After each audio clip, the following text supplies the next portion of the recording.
kesabarannya. Amin Allahumma amin. Bapak Ibu yang kami hormati, kita sebagai guru, sebagai tokoh masyarakat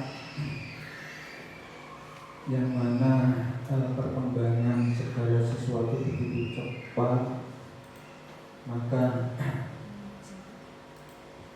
kita sebagai guru dan juga tokoh masyarakat harus berkembang juga ilmunya seiring dengan perkembangan ilmu pengetahuan yang luar biasa cepat.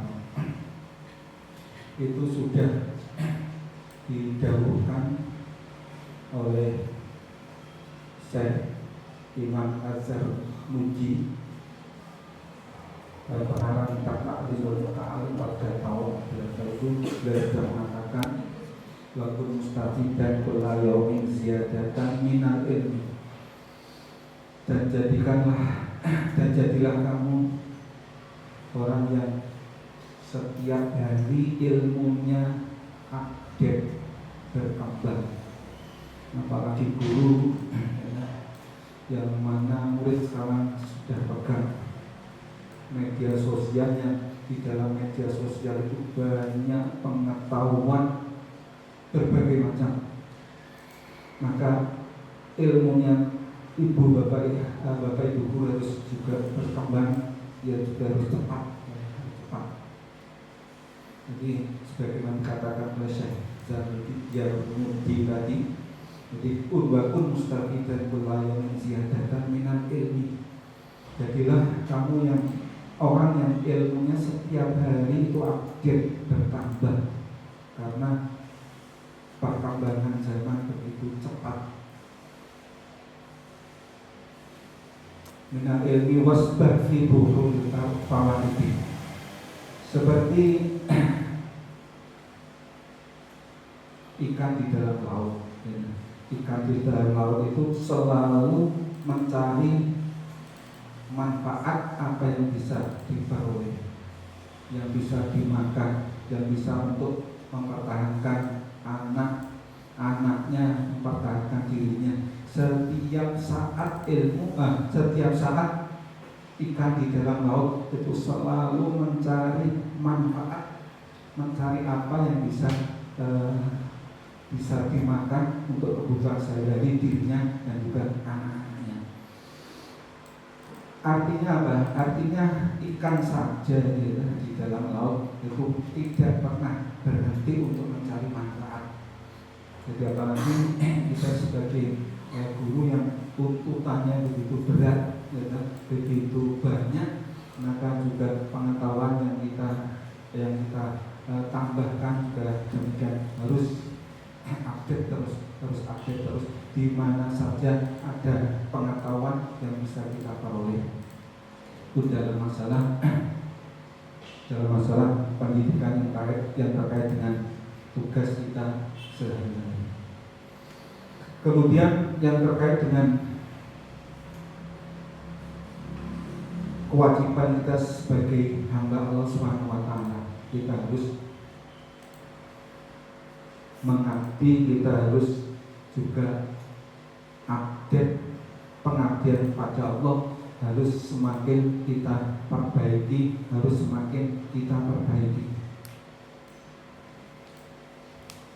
Juga kata Syekh Zarmudi, tafaqquh fa innal fiqha afdhalu qaidi, belajarlah kamu ilmu fikih, karena ilmu fikih itu adalah sebaik-baiknya penuntut ilal birri wa taqwa wa adalul qasidi, penuntut untuk melakukan kebaikan, melakukan ibadah, dan itu adalah seluruhnya jalan. Jadi dalam hal kewajiban kita sebagai guru dalam rangka mendidik, mengarahkan pada anak didik kita, kepada siswa-siswi kita selalu harus update pengetahuan terus menerus, jangan sampai kalah dengan ilmunya anak didik yang kita bina. karena mereka pun juga belajar. Mereka pun juga belajar lewat medsos. Ketika mereka kesulitan memahami pengetahuan yang Bapak Ibu ajarkan, mereka juga mengupdate. Jadi jangan sampai kalah kedisian.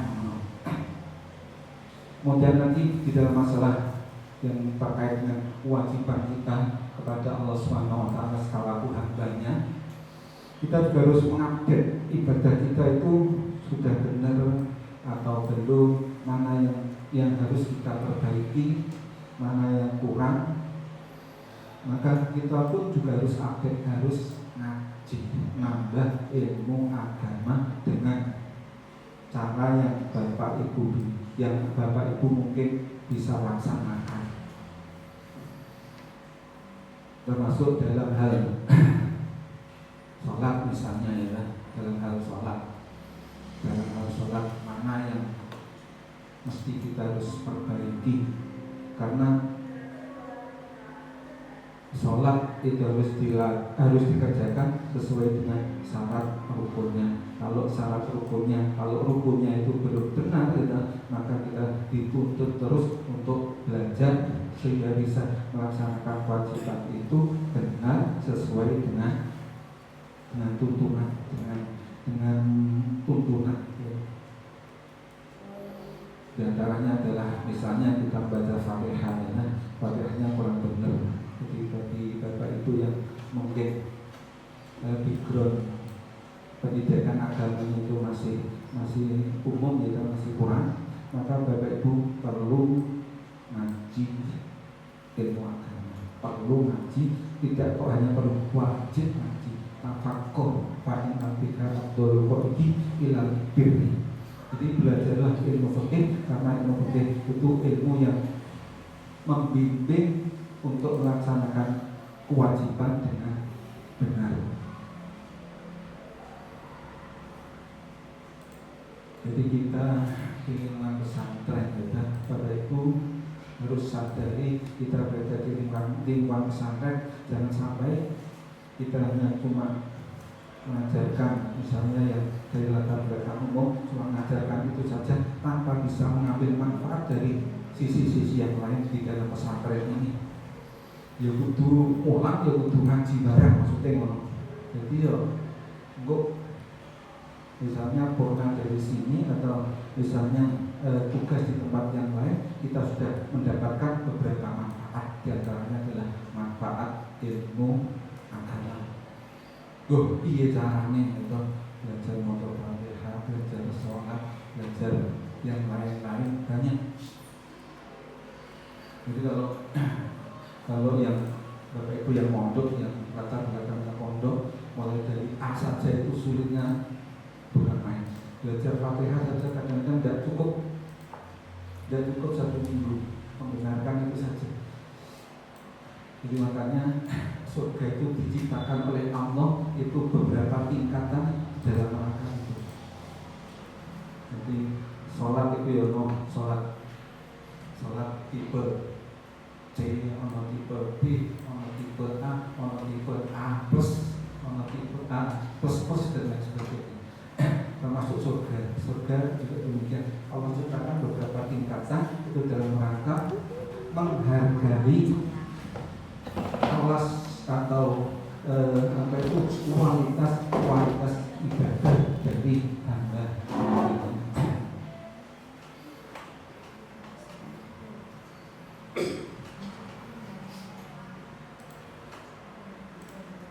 Bapak Ibu yang kami hormati, jadi penting sebagaimana saya katakan tadi, belajar Fatihah saja, agar Fatihah yang benar, agar Fatihah yang membaca Al-Fatihah Bismillahirrahmanirrahim dan seterusnya itu benar saja, itu tidak cukup 1 minggu, kadang tidak cukup 1 bulan, masih membenarkan.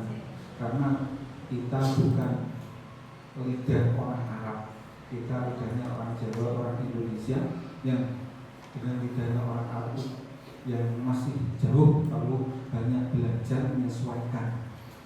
Itu baru yang baca Al-Fatihah, karena Al-Fatihah itu merupakan salah satu dari rukun sholat, maka harus dibaca dengan benar. Kalau sekarang belum benar, apakah tidak sah? Sah saja. akan tapi perlu ditingkatkan. Walaupun mustahidan kulla yaumin ziyadatan minal ilmi, itu yang penting itu. Jadi di mana saja kita mencari ilmu itu bisa asal kita mau.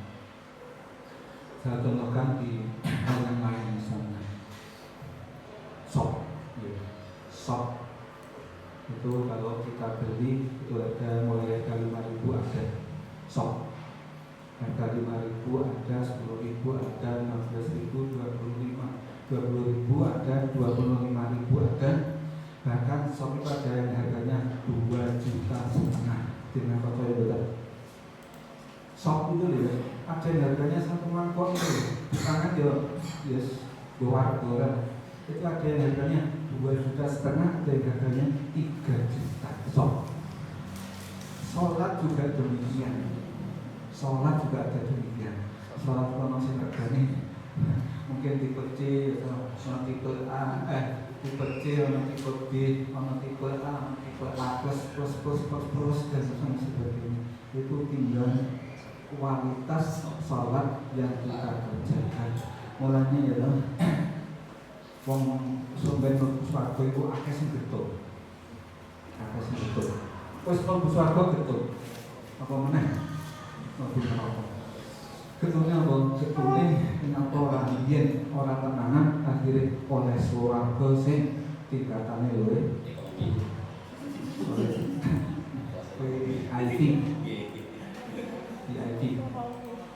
Ya karena itu kesempatan di dunia mestinya itu banyak, ya, mestinya itu banyak, tidak kita manfaatkan untuk meningkatkan kualitas ibadah kita sehingga masuk surga kelasnya kelas getut. Jadi makanya ya, membuat saudara itu yang sudah latar belakang yang sangat gitu terus ngaji harus ditingkatkan.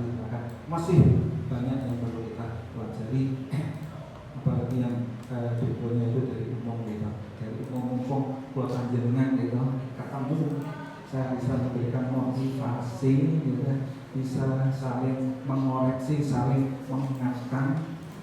Monggo buat entah gimana buat komunitas ibu-ibu senang cinta belajar tentang cinta Quran, ibu-ibu senang sholawat, senang ngaji dan lain-lain, terserah.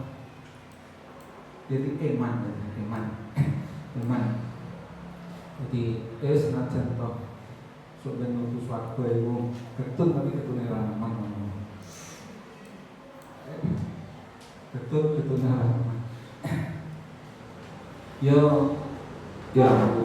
masuk surga saja sudah alhamdulillah. Tidak karena amal kita, sebetulnya kita masuk surga itu bukan karena amal kita, tetapi alamatnya atau tanda-tandanya orang masuk surga itu ketika di dunia itu rajin beramal soleh. Memang bukan jaminan sholat puasa itu gak jaminan mlebu surga, tapi alamatnya orang iso mlebu surga itu rajin ibadah. Alamatnya orang mlebu neraka itu ora rajin ibadah, gampangane ngono. Rajin maksiat gampangane. Alamate ini segala sesuatu itu ada amal. Yang lainnya yo nalika ate rendeng yo alamate iki. Esuk-esuk wis kira rene dan itu alamate aku mesti panjen apa alamate mangkat yo.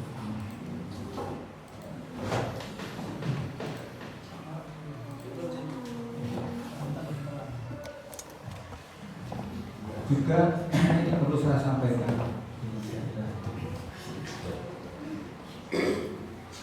saya akan menyampaikan satu hadis yang mana hadisnya Nabi, barang siapa yang man ahana khomsatan khosiro khomsatan, barang siapa yang meremehkan 5 perkara maka dia akan rugi 5 perkara. Ini sebetulnya saya tapi prolog saja. Yang rencana saya berikan adalah sebuah hadis ini, barang siapa yang meremehkan 5 perkara, maka dia akan rugi 5 perkara. Man ahana khamsatan khosiron khamsatan. Barang siapa yang meremehkan 5 perkara, maka dia akan rugi 5 perkara. Yang pertama, man ahana man istakhaffa bil umaroi khosirot dini. Barang siapa yang meremehkan ulama, maka dia akan merugi urusan agama.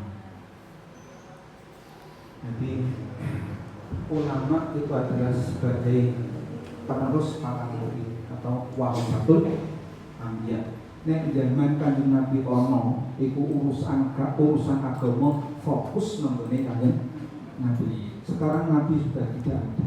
Para penerusnya setelah Nabi adalah para sahabat, setelah sahabat adalah tabi'in terus akhirnya sampai sekarang, sampai zaman sekarang atau masa sekarang adalah penerusnya para ustadz, para ulama.